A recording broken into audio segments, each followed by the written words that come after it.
So not only are we going to cover getting that lump of aluminum out of there, but we're also going to go into some diagnostics on it. This is a couple of part series. Make sure you tag along with us. Roll the intro.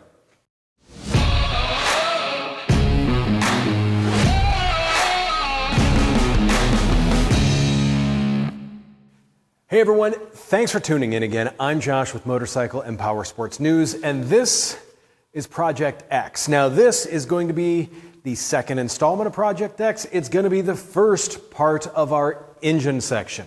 We're going to have 3 sections on this. I'm really excited to get into this. Now, this is a 2007. Like I did before, carry the 1, that means it's 14 years old.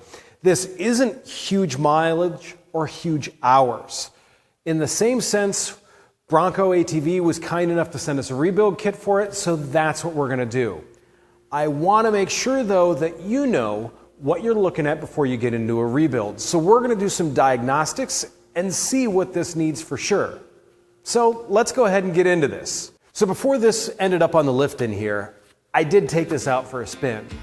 Idle's good. Don't hear any weird noises or anything like that. So we're going to assume that we've got a pretty good condition running engine. But I want to make sure that we show you what we've got going on inside there. So that being said, we're going to pull all the plastics off, the seat, things of that nature. We're going to start with the racks. We're going to get the seat. We're going to get the footwells here. We're going to take the fenders off. That way we're going to end up with naked four-wheeler.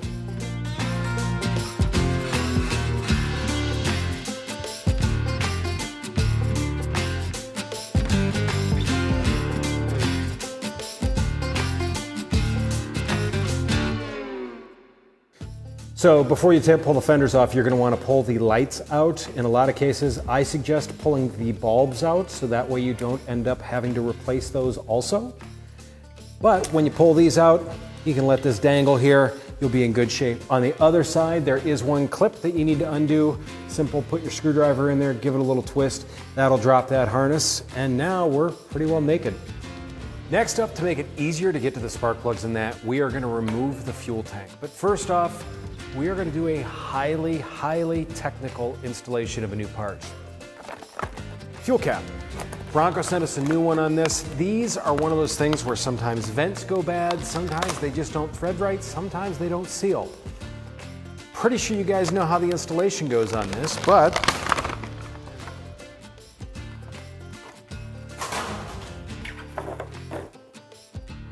off. On.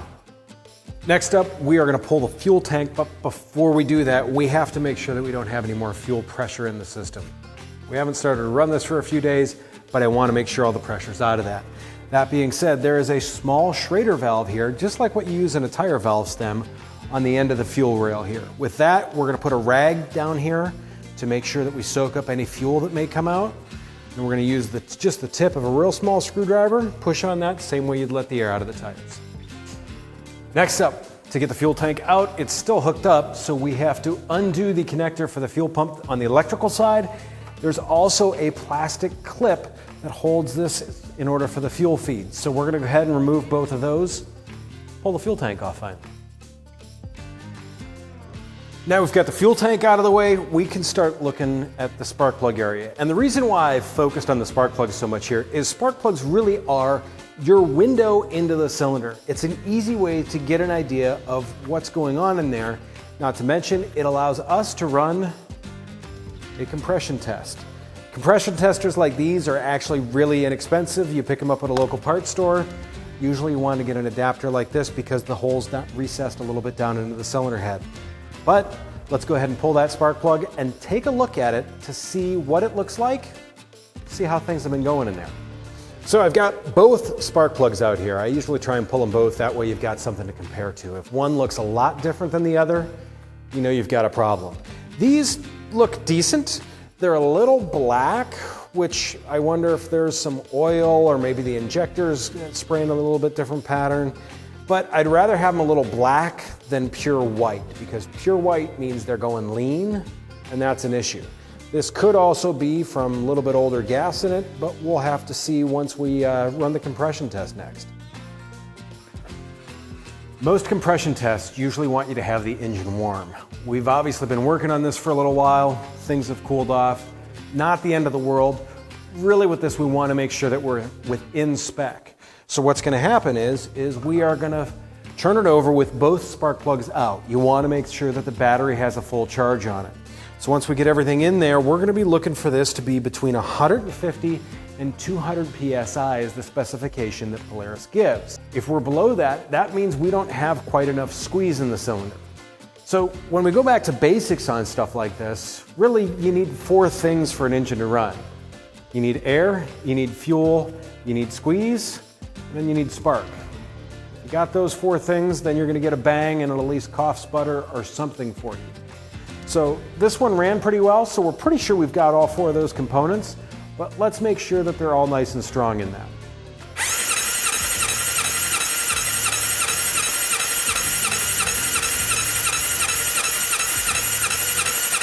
So looking at this, we've got about 66, 67 PSI compression on this.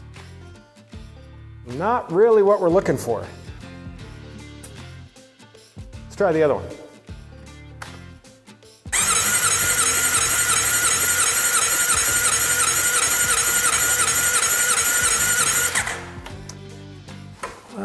About 55, which I'm going to say is not spectacular either. It's kind of surprising at how well it did run, I guess.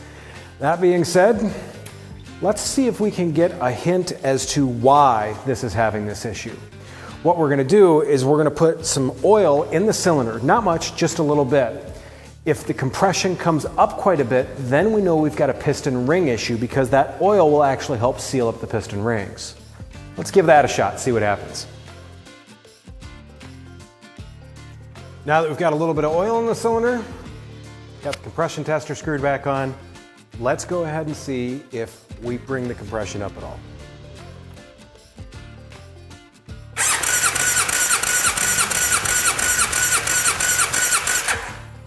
So still not great, but that brought the compression all the way up to about 120 PSI. To me, that says we've got some bad rings in there. We may have another issue or two. We'll look at it once we take it apart, but to me, it's time for her to get a rebuild. So in order to start pulling this out, there's a lot of items that we're gonna have to take off. There's simple stuff like the exhaust, there's the air filter assembly, there's the throttle body there. We're gonna need to drain the coolant.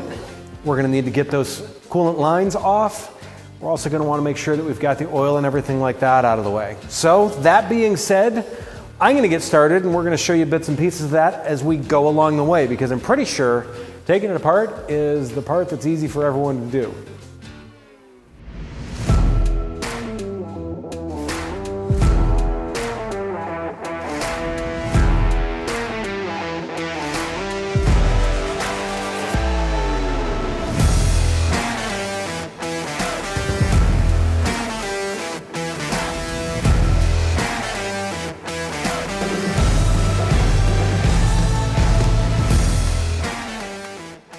So the oil in this, a little dark in color.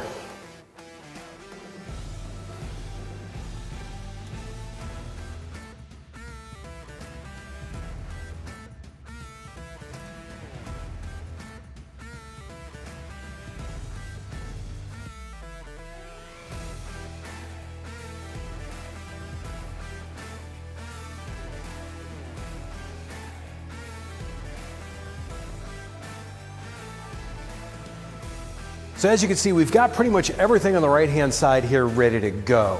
Now on the left-hand side, we're gonna pull the clutch, we're gonna pop the motor out, and then you're gonna get to see what the teardown and everything like that looks like. That is gonna be the exciting part, to be honest with you. I'm looking forward to it. Make sure you tune in for it. I will catch you guys out on the trail.